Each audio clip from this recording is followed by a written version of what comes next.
2024 সালের আগস্ট ঢাকার রাজপথ উত্তাল। একটি সরকারের পতন আর একজন প্রধানমন্ত্রীর আকস্মিক প্রস্থান। শেখ হাসিনা আশ্রয় নেন প্রতিবেশী রাষ্ট্র ভারতে। তারপর থেকে 2 বছর পেরিয়ে গেছে, কিন্তু প্রশ্নটা থেকেই গেছে, তিনি কি সেখানে বসে এখনো রাজনীতি করছেন?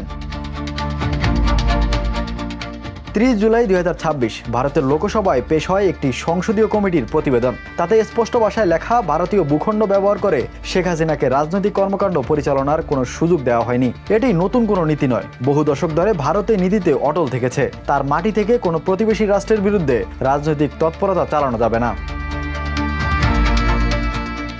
তাহলে কেন তাকে থাকতে দেওয়া হলো? সংসদীয় কমিটির ভাষায় এটি ভারতীয় দীর্ঘদিনের মানবিক ঐতিহ্যের প্রতিফলন। সংকটাপন্ন মানুষকে আশ্রয় দেওয়ার এক পুরনো রীতি, কিন্তু আশ্রয় আর অনুমতি, এই দুইয়ের মাঝে একটা স্পষ্ট রেখা টেনে দিয়েছে দিল্লি।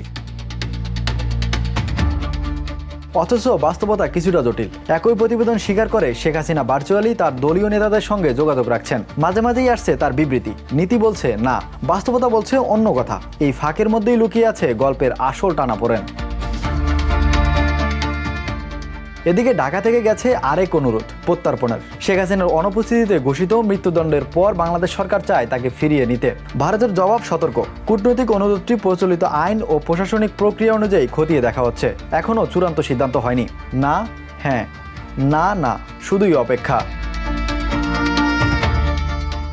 সম্প্রতি শেখ হাসিনা নিজেই ইঙ্গিত দিয়েছেন এবছরের শেষ নাগাদ তিনি বাংলাদেশে ফিরতে পারেন। জবাবে বাংলাদেশের আইনমন্ত্রী এম আসাদুজ্জামানের সতর্কবার্তা, দেশে ফিরলে তাকে তাৎক্ষণিকভাবে গ্রেফতার করা হতে পারে।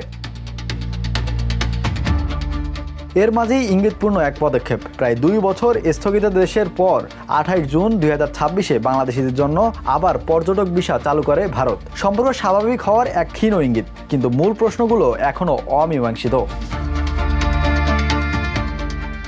আশ্রয়, কূটনীতি আর অলিখিত সীমারেখা, এই তিনের মধ্যে দাঁড়িয়ে আছে একটি অধ্যায়, যার শেষ এখনো লেখা হয়নি।